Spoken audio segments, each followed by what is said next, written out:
Black fungus का कहर लगातार जारी है। पानीपत की अगर बात की जाए तो 4 मरीजों की यहां पर पुष्टि हुई है।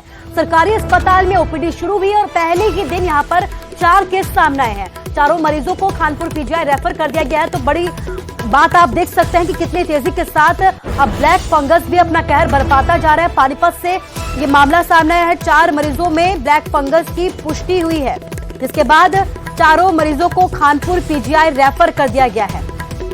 तो सरकारी अस्पताल में ओपीडी शुरू हुई थी, पहले ही दिन 4 मरीज सामने आए और अब इन चारों ही मरीजों को खानपुर पीजीआई रेफर कर दिया गया है, जिसके बाद स्वास्थ्य विभाग में हड़कंप मच गया। पानीपत की खबर आपको बता रहे हैं। हरियाणा के अलग अलग जिलों से लगातार ब्लैक फंगस के मामले सामने आ रहे हैं और इस बीच पानीपत से भी 4 मरीजों में ब्लैक फंगस की पुष्टि हुई है। सरकारी अस्पताल में ओपीडी शुरू हुई थी और पहले ही दिन यहां पर 4 केस भी सामने आ गए, जिन्हें खानपुर पीजीआई रेफर किया गया है।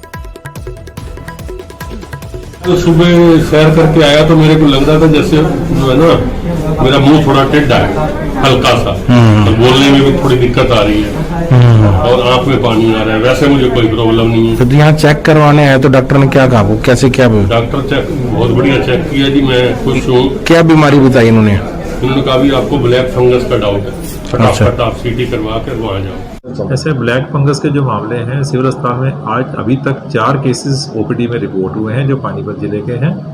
और हमारा इसके साथ जो समन्वय है वो मेडिकल कॉलेज खानपुर के साथ है और हम इनका ट्रीटमेंट उनकी सहायता से उनकी गाइडेंस में किया जाता है और हमें अपने पेशेंट वहीं रेफर करते हैं।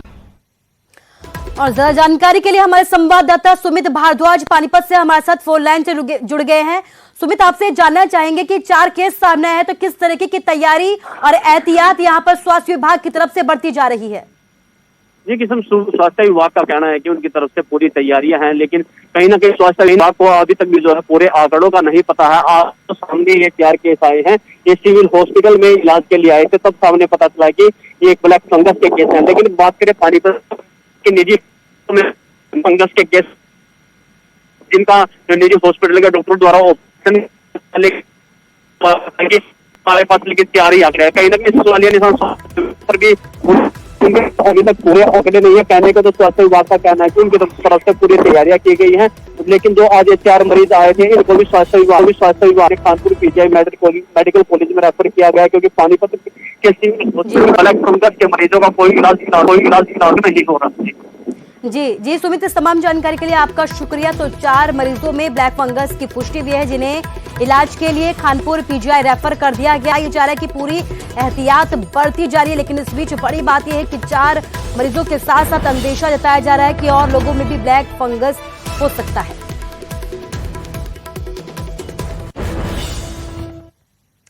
तो हरियाणा में ब्लैक फंगस ने टेंशन बढ़ा दी है। गुरुग्राम में भी ब्लैक फंगस के 156 मामले अब तक हो चुके हैं। प्रदेश में ब्लैक फंगस के अब तक 340 केस हो चुके हैं। गुरुग्राम में ब्लैक फंगस की वजह से 5 लोगों ने दम भी तोड़ दिया है। 4 मृतक कोरोना पीड़ित थे। इसमें जांच लगातार जारी है ब्लैक फंगस के मामलों को लेकर। बड़ी बात यह है कि अलग अलग जिलों से ब्लैक फंगस के केस सामने आ रहे हैं। अभी हमने आपको पानीपत की भी खबर दिखाई, जहां पर 4 केस सामने आ रहे हैं और गुरुग्राम से भी अब तक कई केस सामने आ चुके हैं। बड़ी बात यह है कि लोगों की जिंदगी भी अब ब्लैक फंगस की वजह से खत्म होती जा रही है। यही वजह है कि हरियाणा सरकार की तरफ से इसे महामारी भी घोषित किया जा चुका है और अब गुरुग्राम में ब्लैक फंगस के अब तक कुल 156 मामले हो चुके हैं। प्रदेश में ब्लैक फंगस के अगर टोटल आंकड़ों की बात की जाए तो 340 केस हो चुके हैं और अकेले गुरुग्राम में ही अब तक 5 लोगों की मौत इससे हो चुकी है।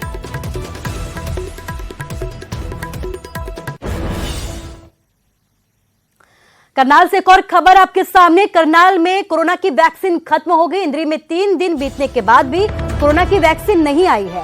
वैक्सीन की कमी की वजह से यहां पर लोगों में रोष देखा जा रहा है। सरकार और स्वास्थ्य विभाग के दावे यहां पर फेल होते हुए नजर आ रहे हैं और यही वजह है कि लोग गुस्से में हैं। वैक्सीन लगवाए बिना ही वापस लौट रहे हैं लोग, जिनमें खासा रोष भी देखा जा रहा है। तो करनाल सीएम सिटी से आपको बड़ी खबर बता रहे हैं, जहां पर वैक्सीन खत्म हो गई।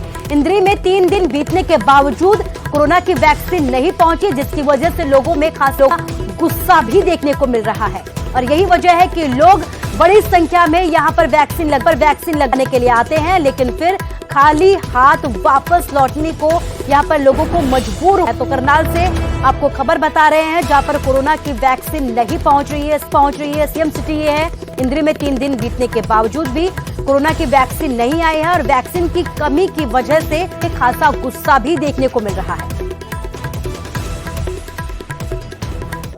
एक पहली डोज तो हमारे को 45 एबो वाली लग चुकी है और अभी हमारा सेकंड डोज का टाइम था, बट अभी अवेलेबल नहीं हो पा रही है वैक्सीन। जैसी अवेलेबल होगी डिपार्टमेंटल तौर पे भी कम्युनिकेशन जारी है और जैसे भी होगी वो लगवा लेंगे सभी को। तो कितने दिनों से वैक्सीन नहीं है पता लगा आप लोगों को? हम लगातार 4 दिन से ट्राई कर रहे हैं और पूछताछ भी कर रहे हैं, अभी नहीं है। जैसी आएगी बता रहे हैं कि भी आने वाली है, जैसी आएगी इंटीमेट आपको कर देंगे और लगा देंगे।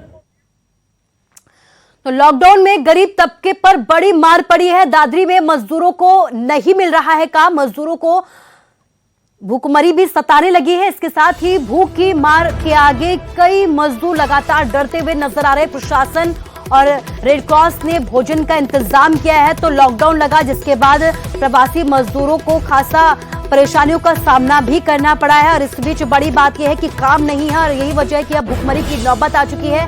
दादरी में मजदूरों को काम नहीं मिल रहा है, मजदूरों को भूखमरी का डर सताने लगा है। भूख की मार के आगे हर कोई अब डरता हुआ नजर आ रहा है, लेकिन इस बीच प्रशासन और रेड क्रॉस की तरफ से ऐसे मजदूरों के लिए भोजन का इंतजाम किया गया है।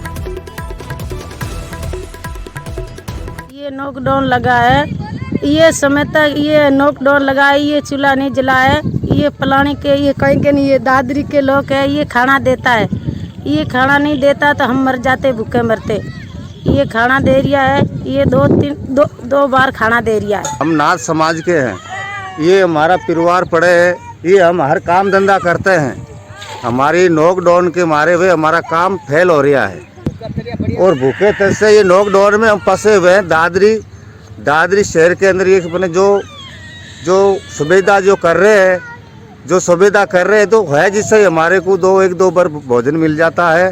खाने के लिए हमारे यहाँ समाज सेवी संस्था है पुष्पों की दीवार, रेड क्रॉस उसके साथ मिलके डेली करीबन 250-300 लोगों को सुबह शाम का खाना मुहैया करा रहे हैं और जो भी हमारे नोटिस में आता है जिसकी भी डिमांड आती है हम खाना उनको मुहैया कराते हैं।